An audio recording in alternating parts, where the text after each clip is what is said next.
స్పర్శతో నన్ను కరుణించుము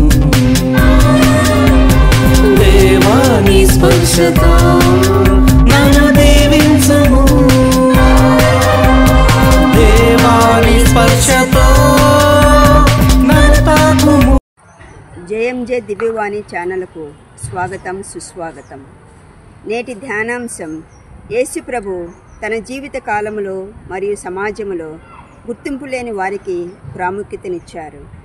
ఈనాటి సువిశేష పఠనంలో యేసు ప్రభు చిన్న పిల్లలను గుర్తించి వారికి ప్రాముఖ్యతనిస్తున్నారు. ఎందుకంటే యేసు ప్రభు కాలంలో చిన్న పిల్లలను సమాజం తక్కువ చూపు చూచింది. ఎటువంటి గుర్తింపు లేకపోయెను. వారిని వారిగా అంగీకరించలేదు. అందుకే యేసు తన శిష్యులతో ఇలా పలుకుతున్నారు, ఎవరైనా నా పేరు మీద చిన్న పిల్లలను స్వాగతించిన ఎడల వారు నన్ను స్వాగతించినట్లే. అలా యేసు శిష్యులకు ఒక మంచి గుణపాఠాన్ని నేర్పించడానికి ప్రయత్నిస్తున్నారు.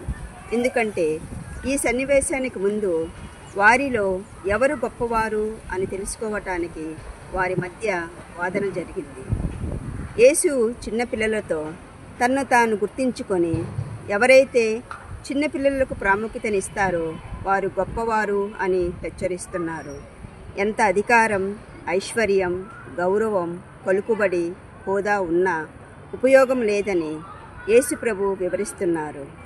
అవి ఏమీ కూడా దేవుని రాజ్యంలో చేరటానికి సహాయపడవని స్పష్టం చేస్తున్నారు.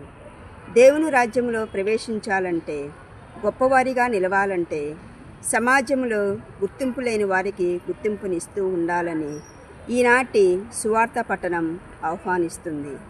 శిష్యుని వలె మనము కూడా ఈ లోక విలువలకు ప్రాముఖ్యతను ఇస్తూ ఉంటాం.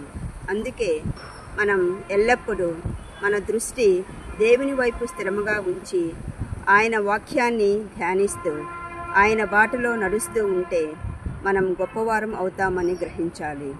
అందుకు కావలసిన కృపను దయచేయమని ఆ ప్రభువుని వేడుకుందాం. Thank you. God bless you.